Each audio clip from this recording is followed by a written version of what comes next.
कितने आदमी थे? एक। नाम क्या है? राहुल गांधी। और तुम 70 के 70 पत्रकार ऐसी तैसी मरा के चले आए। कुछ इसी तरह के डायलॉग बोले जाएंगे सोशल मीडिया पे उस टाइम जब मोदी जी इस देश के प्रधानमंत्री नहीं।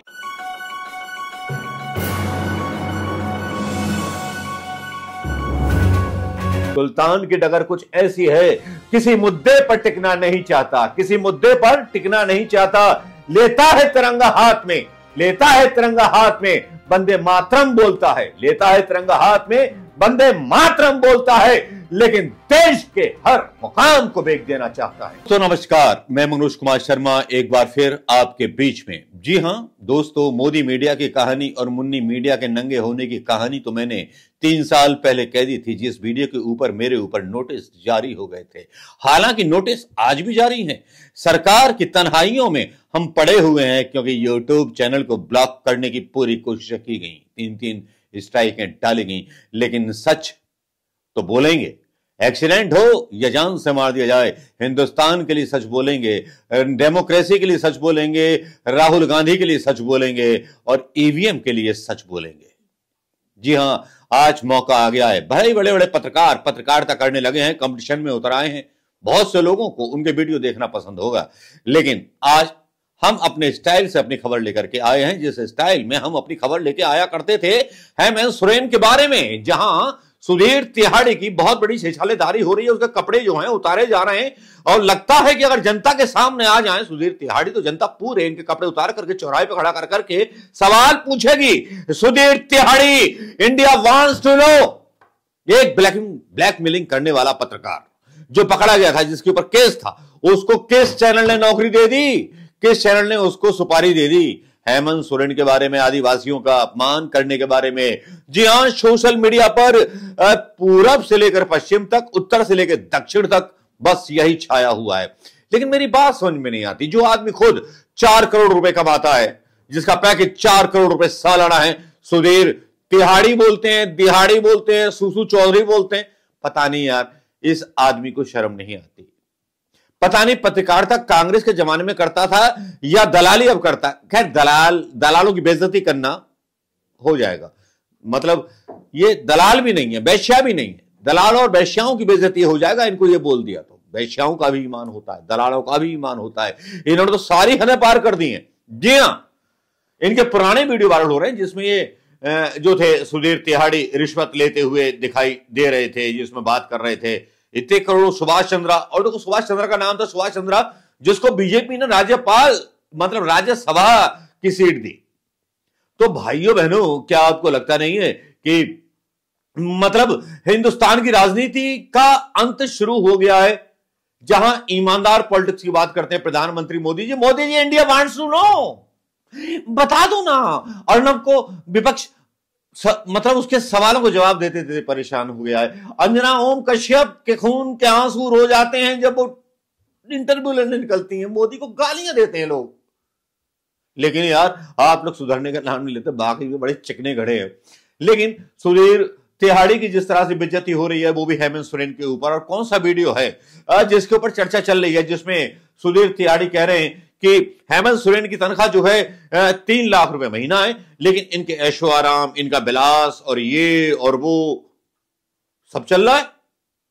भाई, मेरी समझ में नहीं आता, एक सीएम होने के नाते उनकी 3 लाख तनख्वाह है, सरकारी मतलब जो है सुविधाएं उनको मिली हुई हैं, लेकिन मतलब 36 लाख आप बताते हैं उनका पैकेज पूरा सालाना। लेकिन महाराज सुधीर तिहाड़ी जी, आपका तो 4 करोड़ का है।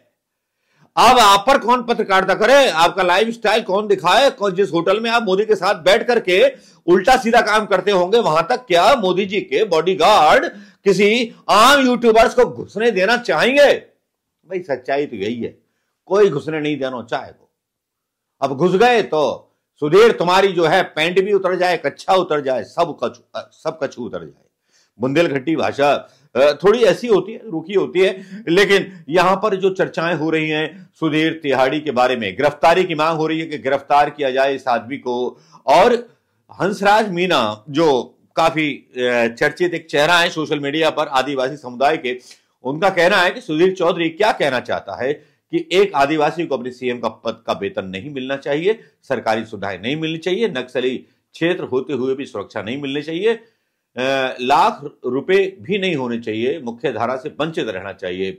भाई सुधीर, बयान देके तुम फंस चुके। बता दूं कि झारखंड का जो मुख्यमंत्री है उसकी जो एक महीने की जो तनख्वाह होती है वो है लगभग 2.25 लाख रुपए। अगर आप 3 लाख रुपए भी मान लें तो साल के हुए 36 लाख रुपए। और अगर आप हेमंत सोरेन का लाइफस्टाइल देखें, सोरेन परिवार का लाइफस्टाइल देखें, तो आपको कहीं से भी यह नहीं लगेगा कि उनकी तनख्वाह साल की 36 लाख रुपए है। आपको ऐसा लगेगा 36 लाख नहीं, शायद 36 करोड़ नहीं, शायद 360 करोड़ नहीं, शायद हजारों करोड़ रुपए उनकी तनख्वाह होगी, तब जाकर यह लाइफस्टाइल उन्हें देखने को, सहने को, रहने को मिलेगा। इसलिए सैलरी भी उनकी देख लीजिए 2.25 लाख रुपए, और उस हिसाब से अगर आप देखें तो दिल्ली के मकान से ही 36 लाख रुपए तो अभी 2 दिन पहले कैश मिल गए थे ईडी को। अब चलते हैं चित्रा के पास। चित्रा, अब आप हमें बताइए कि हेमंत सोरेन बाहर आए या नहीं आए, और अब आज की रात उनकी कहां बीतेगी। उन्हें तो बहुत शानदार लाइफस्टाइल की आदत है, वो प्राइवेट प्लेन्स में चलते हैं, बड़ी बड़ी गाड़ियों में चलते हैं। आज उनके लिए एक तरीके से वैसा ही होगा जैसे वो 20, 30, 40 साल पहले वापस अपने किसी आदिवासी के तौर पर किसी जंगल में चले जाएं। आज की रात काफी मुश्किल होने वाली है। देखिए, जो बड़ी जानकारी सुधीर जी मुझे मिल रही है उसके हिसाब से ईडी दफ्तर के बाहर हलचल काफी ज्यादा बढ़ गई है। और तो तुम्हारी बदनामियों के कारनामे सालों साल गाए जाएंगे। अभी चाहे मोदी जी ईवीएम से जीत जाएं या तुम्हारे साथ सेटिंग करके जीत जाएं, चुनाव आयोग के साथ सेटिंग करके जीत जाएं, लेकिन भैया मोदी जी गए, तेरा क्या होगा कह लिया, बात वही होगी। कितने आदमी थे, एक नाम क्या है, राहुल गांधी, और तुम 70 के 70 पत्रकार ऐसी तैसी मरा के चले आए। कुछ इसी तरह के डायलॉग बोले जाएंगे सोशल मीडिया पर उस टाइम जब मोदी जी इस देश के प्रधानमंत्री नहीं रहेंगे।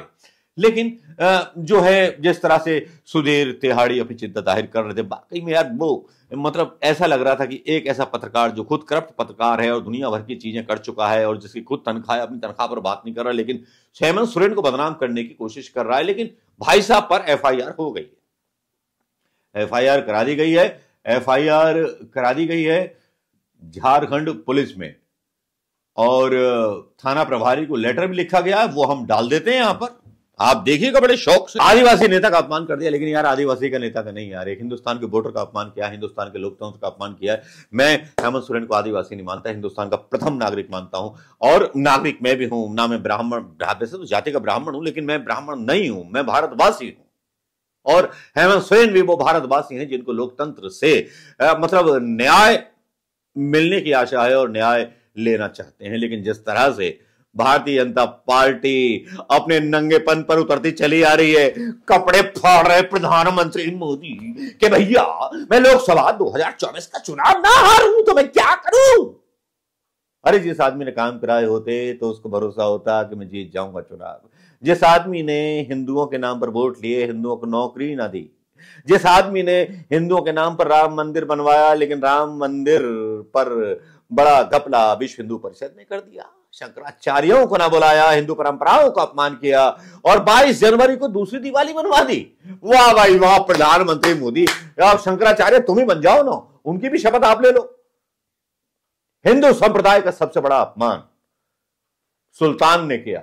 सुल्तान की डगर कुछ ऐसी है, सुल्तान की डगर कुछ ऐसी है, किसी मुद्दे पर टिकना नहीं चाहता, किसी मुद्दे पर टिकना नहीं चाहता, लेता है तिरंगा हाथ में, लेता है तिरंगा हाथ में, वंदे मातरम बोलता है, लेता है तिरंगा हाथ में, वंदे मातरम बोलता है, लेकिन देश के हर मुकाम को बेच देना चाहता है।